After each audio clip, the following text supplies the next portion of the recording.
Olá, irmãos, graça e paz, bom dia a todos.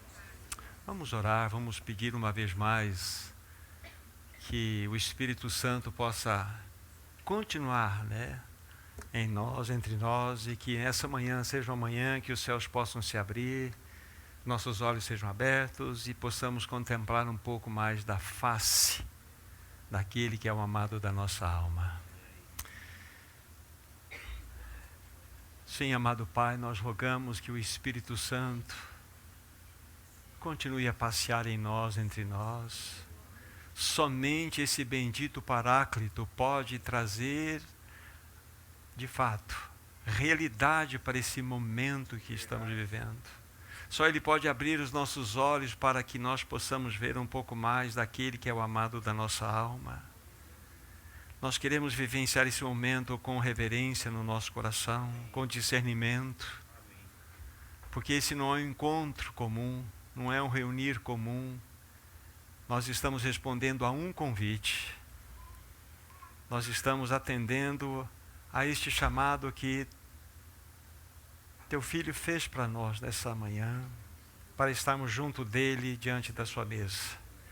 Então, querido Pai, que o Espírito Santo, de fato, abra o nosso entendimento, toque nossos corações e que tudo seja para a glória e honra do nome daquele que é o Cordeiro Bendito. Amém. Vamos tomar nossas Bíblias, o Evangelho de João, capítulo 13.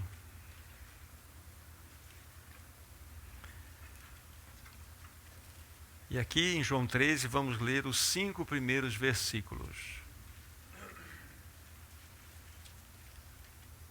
A palavra de Deus assim diz: Ora, antes da festa da Páscoa, sabendo Jesus que era chegada a sua hora de passar deste mundo para o Pai, tendo amado os seus que estavam no mundo, amou-os até ao fim. Durante a ceia, já tendo o diabo posto no coração de Judas Iscariotes, filho de Simão, que traísse Jesus, sabendo este que o Pai tudo confiara às suas mãos, e que ele viera de Deus e voltava para Deus, levantou-se da ceia, tirou a vestimenta de cima, e tomando uma toalha, cingiu-se com ela.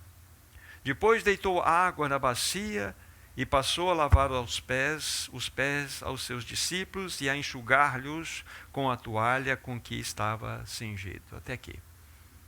Alguns irmãos já disseram que existem algumas passagens nas Escrituras Sagradas, diante das quais nós devemos tirar as sandálias do nosso coração. E esta é uma dessas passagens, que quando nós colocamos os olhos nessa passagem, nós devemos colocar diante do Senhor todo o nosso coração. Tirar as sandálias que há em nossos corações. E quando nós lemos esses versos aqui, que acabamos de juntos, colocar nossos olhos, há 2 fatos contrastantes aqui, importantíssimos para nós. O primeiro fato contrastante é que esse texto nos fala da grandeza do Senhor, fala da majestade do Senhor, fala da sua plena dignidade.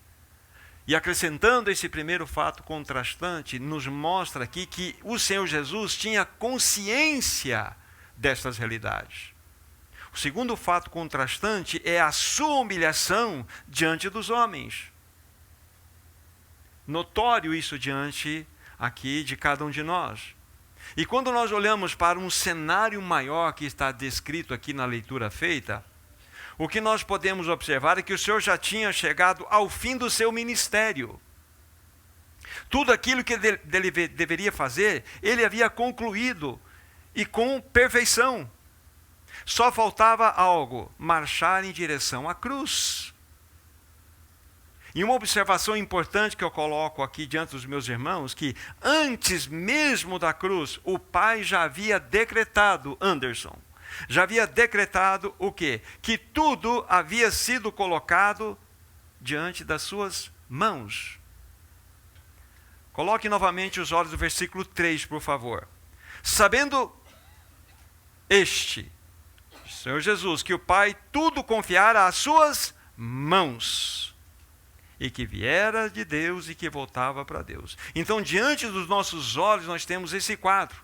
Antes mesmo da cruz, o Pai já havia decretado que todo o universo deveria estar colocado nas suas santas mãos, das mãos do Senhor Jesus. E quando nós usamos essa expressão aqui, as mãos, nós queremos dizer que é debaixo da sua autoridade, do seu poder, do seu domínio, do seu controle. E Wagner, exatamente nesse ponto, o Senhor Jesus poderia descansar, porque ele já havia agradado o Pai. Já havia agradado de maneira plena o coração do Pai. Mas o que nós vamos observar no texto é que ele não vai descansar. Mas o que mais ele queria fazer? O que mais ele desejava no seu coração? O que mais ele ansiava no seu íntimo? Ah, queridos irmãos e irmãs, quando nós olhamos para esse texto, com essas mesmas mãos que foram usadas para criar as bilhões e bilhões de galáxias, essas mãos que foram usadas para espalhar as estrelas, as bilhões e milhões de estrelas por todas essas galáxias, essas mesmas mãos, essas santas mãos, ele iria usar para lavar os pés dos seus discípulos. Percebem a situação contrastante que nós temos diante dos nossos olhos? Irmãos, era precisamente agora, quando tudo estava em suas mãos, agora que ele tinha o cetro de autoridade absoluta, ele decide realizar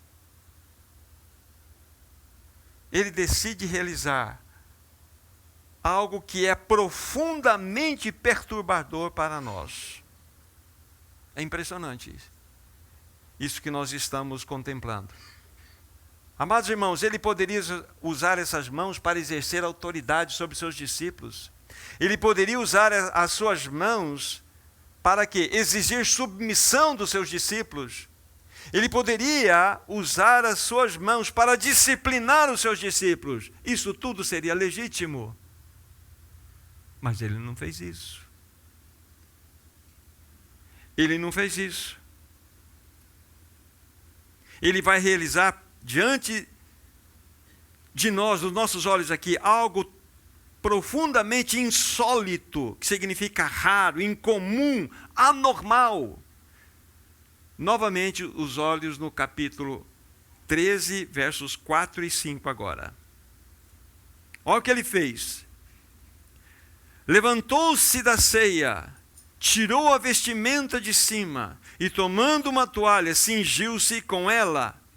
Depois deitou água na bacia e passou a lavar os pés dos discípulos e a enxugar-lhes com a toalha que estava cingido. Impressionante. Ele tira de sobre ele mesmo o quê? Aquele manto que ele tinha, que foi tecido de alto a baixo, não havia costura sobre ele. Quando o Senhor Jesus, então, ele chega lá no Calvário, ele é desnudado, ele é deixado sem roupa alguma. Conforme nós temos o relato dos evangelhos. E esse manto é tirado dele. E o que ele faz? No lugar desse manto, ele toma uma toalha, conforme nós lemos aqui. A palavra toalha aqui, ela pode ser perfeitamente traduzida como avental de escravo. Ele tira o manto e coloca um avental de escravo. Em seguida, ele vai pegar uma bacia, colocar água nessa bacia e vai lavar os pés de cada um daqueles discípulos. Estas mãos que deveriam estar segurando o cetro da autoridade, o cetro do poder, o cetro de governo absoluto, porque ele é rei. Ele não estava segurando um cetro, Silvia. Ele estava segurando uma bacia com água.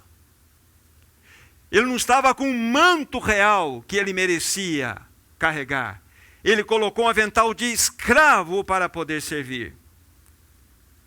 Ao invés de um cetro, uma bacia. Ao invés de um manto real, ele coloca um avental de escravo.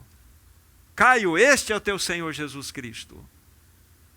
Percebe o contraste que há em todo esse episódio aqui?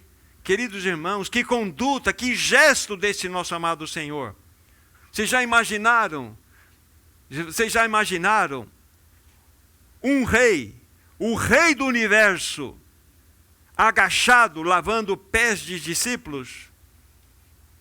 Benjamin, você já imaginou isso? O Rei do Universo, agachando, tomando um avental de escravo, pegando uma bacia, colocando água e lavando pés de discípulos, lavando seus pés. Você já imaginou isso? Foi exatamente isso que nós temos diante desse quadro. Que cena que nós temos! Marquinhos, se nós perguntássemos assim, mas Deus e amado Pai, o que o Senhor tem a dizer a respeito do meu filho? Eu creio que sonoramente ele repetiria algumas palavras que ele já havia dito. Este é meu filho amado, em quem tenho todo o meu prazer. Agora a pergunta que eu faço para cada um de nós aqui. Será que nós podemos dizer nessa manhã, Senhor, Tu és o meu amado. Em Ti está o meu prazer, todo o meu prazer. Você é capaz de dizer isso, meu irmão, minha irmã? Que cenário é este? Queridos irmãos, essas santas mãos, essas puras mãos, as mãos que nunca pecaram, posteriormente seriam cravadas na cruz. Porque nós temos um cenário posterior a esse quadro que nós estamos aqui analisando agora. Ele iria marchar para uma cruz. E ele, na sua absoluta expressão de santidade, mãos puras e santas, como eu acabei de falar, seriam cravadas na cruz. Aí alguém poderia perguntar, mas por que, Celso, por quê? Por que as mãos deles precisariam ser crucificadas na cruz? Por causa dos seus pecados, meu irmão. Por causa das minhas imundícias, dos meus pecados morais, dos meus pecados de mentira, de dolo, de engano, de maledicência, por causa dos pecados de cada um de vocês. É por isso que ele precisou marchar para uma cruz. E ali entregar todo o seu corpo santo. E as suas mãos para serem crucificadas lá. É algo impressionante quando nós pensamos nesse cenário do Calvário. Os homens maldosamente desejavam e desejaram, como o fizeram, levar Jesus para a morte. Mas é algo impressionante, é paradoxal. O próprio Senhor Jesus Cristo desejava ir para a cruz. Senão não haveria salvação para nós, Vinícius. Não haveria. Os homens desejavam a morte de Jesus, mas Jesus desejava morrer, porque se Jesus não morresse, o Vinícius não teria salvação. Não teria, nós não teríamos. Então, que Senhor é esse que nós temos? Então, por que ele precisou ir para a cruz? Por que suas mãos precisaram ser crucificadas? Porque nós nascemos pecadores e os nossos pecados precisavam ser julgados na cruz. No seu santo corpo. E diante dessa fala, algo que vocês já ouviram, ouçam novamente. Não foram os cravos, não foram os pregos que seguraram Jesus naquela cruz. Foi o seu amor. O amor por cada um de nós fez com que ele ficasse pendurado naquele madeiro. Não foram os pregos, foi o seu amor por nós que o sustentou naquela cruz. Que Senhor é esse que nós temos? Lembre-se, ele entregou-se voluntariamente naquela cruz para morrer. Ninguém poderia obrigá-lo, ele foi porque espontaneamente o desejou. Agora uma pergunta que eu preciso levantar para todos nós. E particularmente, você crê nisso? Eu creio nisso. Você já recebeu o Senhor Jesus Cristo no seu coração? Ele verdadeiramente é a tua vida. Você nasceu de novo? Pergunto isso porque essa mesa exatamente, ela está posta aí para a família dele, para aqueles que creem nele verdadeiramente. E podem então participar do pão e do vinho. Se nós cremos, então nós estamos habilitados, aptos a participar dessa ceia. O que mais impressiona nesse Senhor amado é que pela eternidade, sabe, Vera, ele carregará as marcas da cruz. Pela eternidade. Aquelas marcas estarão lá. Por quê? Para que você se lembre que ele te amou em grau absoluto. Este é o Senhor maravilhoso. Então nós também podemos contemplar algo nesse universo. Há um Deus ferido, sentado no alto, elevado trono desse universo. Um Deus ferido de amor. Um Deus que verdadeiramente entregou-se por nós naquela cruz. Esta mesa fala para nós a respeito desse Senhor maravilhoso, que sendo tão grande, tão excelso, tão glorioso, ele a si mesmo se humilhou e foi obediente até a morte e morte de cruz.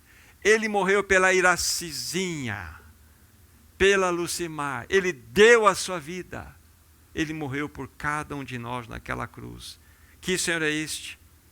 Ali, naquela cruz, o Senhor demonstrou o mais elevado, o mais belo, a mais bela expressão, melhor dizendo, de uma das revelações dos caráter mais profundo do nosso amado Senhor, que é a sua humildade. Ele entregou-se por nós naquela cruz. E hoje ele está sentado no topo desse universo. E é incrível, ele nos convida para cearmos com ele nessa manhã. O que temos a dizer a ele? O que devemos falar a ele? Talvez aquilo que o Pai disse a respeito do seu Filho, podemos dizer a respeito dele como nosso Senhor. Tu és o meu Senhor, em quem tenho todo o meu prazer. Ele abriu mão da vida dele para que nós pudéssemos ser salvos, plenamente salvos. Então que o Espírito Santo nos conduza nessa manhã, em louvor, em adoração, em gratidão, e que nós possamos responder a este que de maneira tão maravilhosa se entregou por nós, que tendo um cetro na mão preferiu carregar uma bacia, tendo o poder e o direito de carregar um manto real, vestiu-se com um avental de servo, por amor a você, por amor a mim. Que nós possamos adorar esse Senhor com toda a expressão do nosso ser. Nosso maravilhoso Senhor, nós somos tão gratos a Ti. Tu és tão maravilhoso, tão belo. Obrigado, Senhor, porque verdadeiramente é uma passagem diante da qual nós tiramos as sandálias do nosso coração, de ver tanta graça, tanto amor, tanto desprendimento, tanta misericórdia por Tua parte. Senhor amado, nessa manhã o Senhor nos convida aqui para que possamos estar junto de Ti, junto da Tua mesa. Nós queremos dizer que Tu és verdadeiramente o Senhor em quem temos todo o nosso prazer. Senhor, que Tu recebas do Teu povo nessa manhã todo o louvor, toda a gratidão, toda a adoração que só Tu mereces receber. Em Teu nome, Jesus, nós oramos. Amém, Senhor.